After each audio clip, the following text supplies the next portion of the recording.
राष्ट्रीय सौर ऊर्जा संस्थान के एक अनुमान के अनुसार भारत की कुल बंजर भूमि के यदि मात्र 3% क्षेत्र पर सौर पैनल बिछा दिया जाए तो 748 मेगावाट सौर ऊर्जा का उत्पादन किया जा सकता है।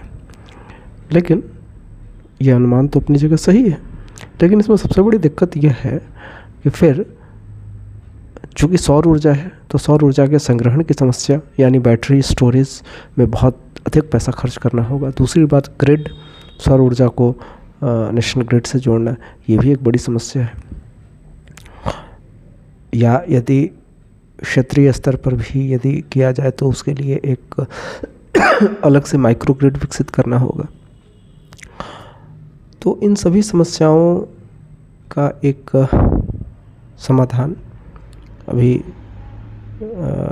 पायलट प्रोजेक्ट के तौर पर भारत में चल रहा है। एक नया कॉन्सेप्ट है एग्री वोल्टाइक्स, एक नया मॉडल है, सौर कृषि भी कह सकते हैं इसे। यह एक ऐसा मॉडल है जिसमें भूमि पर सोलर पैनल लगाकर सौर ऊर्जा उत्पन्न की जाती है, साथ ही कृषि भी की जाती है।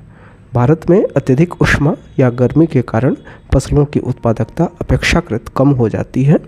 यदि जलवायु नियंत्रित तरीकों यानी क्लाइमेट कंट्रोल्ड अप्रोचेस से सोलर पैनलों को लगाया जाएगा तो फसल सूर्य की किरणों से आ रही सीधी ऊष्मा से बच जाएंगे, तापमान कम होगा, उत्पादकता बढ़ेगी और सिंचाई की आवश्यकता भी कम होगी।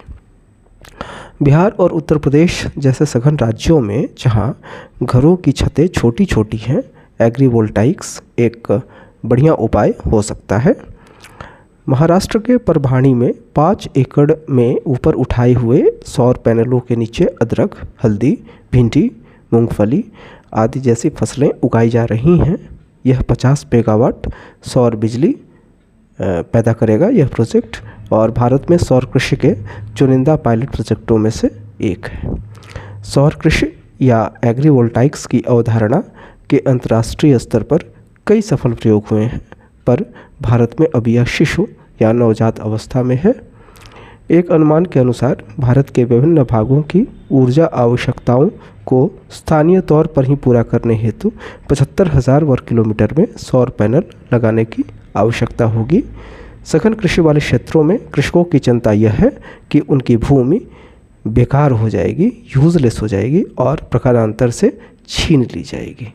इन समस्याओं का एक वाजिब समाधान है एग्रीवोल्टाइक्स।